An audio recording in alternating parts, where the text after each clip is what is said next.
লাহে দই বেলি ঐ জাগৈ যাবৰে হ'ল মনে মোৰ পিয়াক লৈ এপাহ ফুলাবৰ হ'ল ৰা ৰা ৰা ৰি ৰা ৰি দে ৰি ৰা ৰি ৰা ৰি ৰা ৰি দে দে দে ৰা ৰি দে ৰা ৰা ৰা দে দে দে আৰু বাহি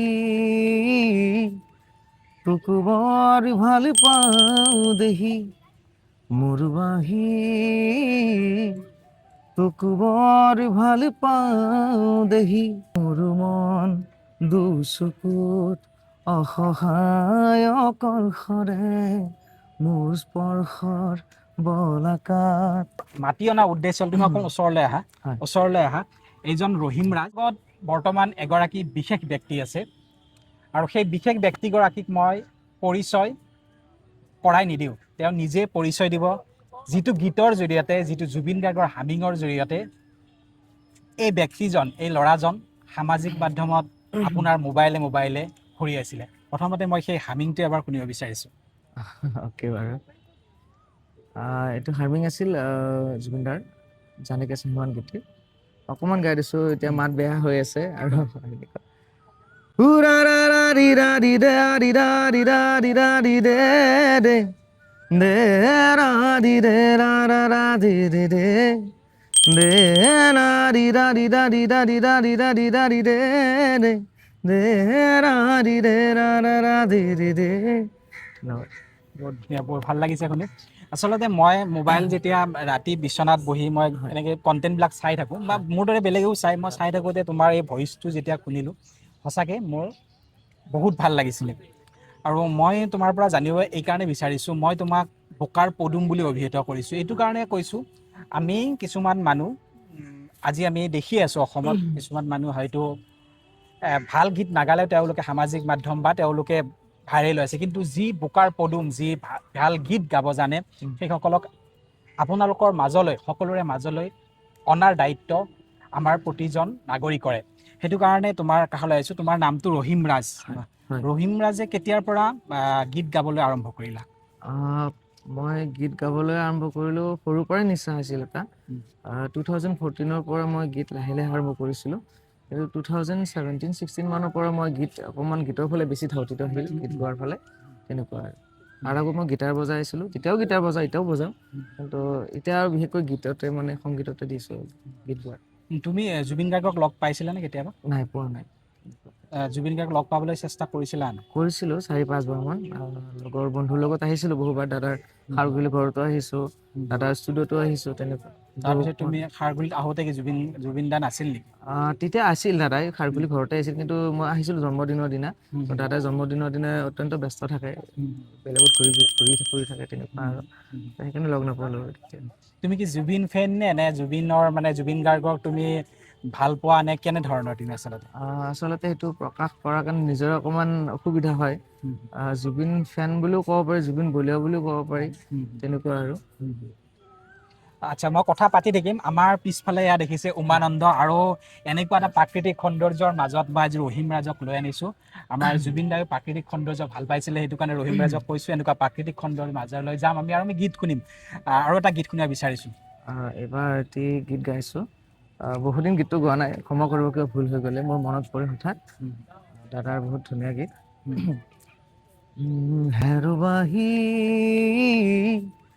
তোক বৰ ভাল পাওঁ দেহি মোৰ বাহি তোক বৰ ভাল পাওঁ দেহি তোৰ সুৰৰ আচল ধৰি বহু দূৰ যাওঁ গুচি কোনো পূৰ্ণিমা ৰাতি হেৰুবাহি তোক বৰ ভাল পাওঁ দেহি সঁচাকৈ খুব সুন্দৰ কণ্ঠ হয় আৰু হেৰি তুমি এইবাৰ কিমান বিহু প্ৰগ্ৰেম কিমান কৰিছা এতিয়ালৈ মই প্ৰথমতে কৰিলোঁ 7খন তাৰপিছত মোৰ এইটো ভিডিঅ' ভাইৰেল গ'ল এতিয়ালৈকে আৰু হৈছে মোৰ 23-24খন মান হৈ গৈছে এতিয়ালৈকে মানে এই যিটো তোমাৰ গীতটো ভাইৰেল হোৱাৰ পিছত বেছিকে মানুহে মাতিছে মানুহে মানে এতিয়াও কণ্টেক্ট কৰিছে মানে এনেকুৱা হৈছে মই নিজে ফোন ৰিচিভ কৰিব পৰা নাই মানে এটা ফোন ৰিচিভ কৰা সময়খিনিত 4-5টা মিছ কল হৈ যায় এতিয়ালৈকে মই টোটেল মই নাজানো কিমান ফোন আহিছে, 4-5 হাজাৰমান ফোন আহিছে অনুষ্ঠানৰ পৰা। তাৰ বাবে মই নিজে মানে অকণমান মানে মানুহৰ লগত কথা পাতিবৰ পৰা বিৰত থাকিব লগা হৈছে। ফ্লাইট মোড কৰি দিছোঁ মোবাইল, উপায় নাই আৰু মানে কিমান কথা পাতিম আৰু। 23খন প্ৰগ্ৰেম যদি খুব ভালে হয়, আচলতে এনেকুৱাই হ'ব লাগে যে আমাৰ গাঁৱে ভূঞে কিমান ভাল ভাল আমাৰ যি প্ৰতিভা আছে সেই প্ৰতিভাসমূহ আমি আচলতে বিহুৰ অনুষ্ঠানসমূহলৈ মাতিব লাগে। তেওঁলোকে উৎসাহ পায় আৰু তেওঁলোকে আমাৰ অসমৰ মানুহবিলাকে তেওঁলোকে জানিবলৈ সক্ষম হয়। যিয়ে নহওক বাৰু, তুমি যোৱা বছৰ বিহু প্ৰগ্ৰেম কৰিছিলানে? যোৱা বছৰ কৰিছিলোঁ, কিন্তু যোৱা বছৰ মই কো আৰ্টিষ্ট হিচাপে পাইছিলোঁ। তাৰ আগৰ বছৰো আছিলোঁ কো আৰ্টিষ্ট হিচাপে ভনীমা কলিতাৰ লগত। কিন্তু এই বছৰ মই অকণ ভাবিলোঁ মই নিজেই কৰি ল'ম। তাৰপিছত নিজে কৰিম বুলি ভাবি তথাপিও মোৰ 4-5খন অনুষ্ঠান হৈছিলে নিজাববীয়াকৈ। এতিয়া আৰু ভিডিঅ'টো ভাইৰেল যোৱাৰ পিছত নিজাবতো বহুতকেইখনো হ'ল, ৰাইজে দিছে, তাৰ বাবে ৰাইজক ধন্যবাদ জনাইছোঁ। আৰু এটা মই এতিয়া তোমাৰ পৰা গান শুনিম, জুবিন গাৰ্গৰ আটাইতকৈ প্ৰিয় গানটো মই তোমাৰ পৰা শুনিব বিচাৰিম। জুবিনদাৰ প্ৰিয় গীতটো গোটেইখিনিয়ে মোৰ বাবে, তথাপিও এবাৰ মই জুবিনদাৰ ৰৈ ৰৈ বিনালেৰ গীত এটি গাইছোঁ, মোৰ মন গীতটি। মোৰ মন দুচকুত অসহায় অকলশৰে, মোৰ স্পৰ্শৰ বলাকাত আছে একেথৰে। মোৰ মন মোৰ বুকুত আছে কি আখৰে, মোৰ মন মোৰ ছবি লিখে কি হাতৰে।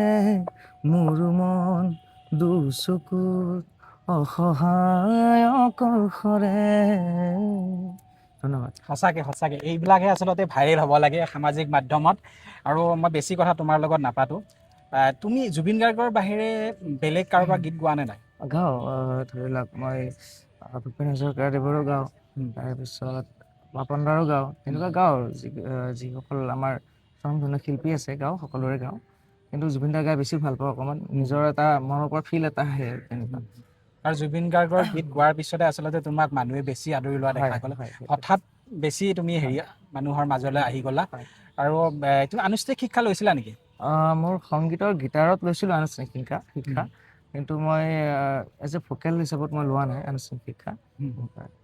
ঠিক আছে বাৰু, মই শেষত এটা গান গাই সামৰিম। যিয়ে নহওক, মোৰ মাতি অনা উদ্দেশ্য হ'ল তুমি অকণ ওচৰলৈ আহা। এইজন ৰহিম ৰাজক আপোনালোকে ইতিমধ্যে সকলোতে তেওঁ ভাইৰেল হৈছে। যিয়ে নহওক, এই ৰহিম ৰাজ এজন মানুহে, কিন্তু এই ৰহিম ৰাজৰ দৰে এই ব্যক্তিসকল আচলতে আমাৰ অসমীয়া সমাজে আদৰি ল'ব লাগে। এই বিহুৰ অনুষ্ঠানসমূহত ৰহিম ৰাজৰ দৰে আমি শিল্পীসকলক মাতিব লাগে।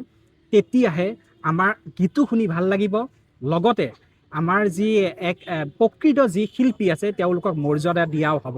শেষত মই আৰু এটা জুবিন গাৰ্গ বা যি তোমাৰ প্ৰিয় গীত গাই মই আমাৰ অনুষ্ঠান সামৰিম। শেষত অকণমান একদম মানে ধিমি গতিৰ গান এটা গাইছোঁ। দাদাই প্ৰায় মঞ্চত গায়, এইটো গীত গাইছোঁ। লাহে দৈ বেলি ঐ জাগৈ যাবৰে হ'ল, মনে মোৰ পিয়াক লৈ এপাহ ফুলাবৰ হ'ল। নীলিম নয়নে নয়ন লৈ বুকুতে মূৰ্তি গুজি থৈ, হিয়াতে হিয়াখন খেলিবৰ হ'ল, হিয়াতে হিয়াখন খেলিবৰ হ'ল। লাহে দৈ বেলি ঐ জাগৈ যাবৰে হ'ল। খুব ধুনীয়া। তোমাৰ উজ্জ্বল ভৱিষ্যত কামনা কৰিছোঁ। তুমি আগুৱাই যোৱা, তোমাক অসমৰ মানুহে আৰু আঁকোৱালি লওক। ধন্যবাদ।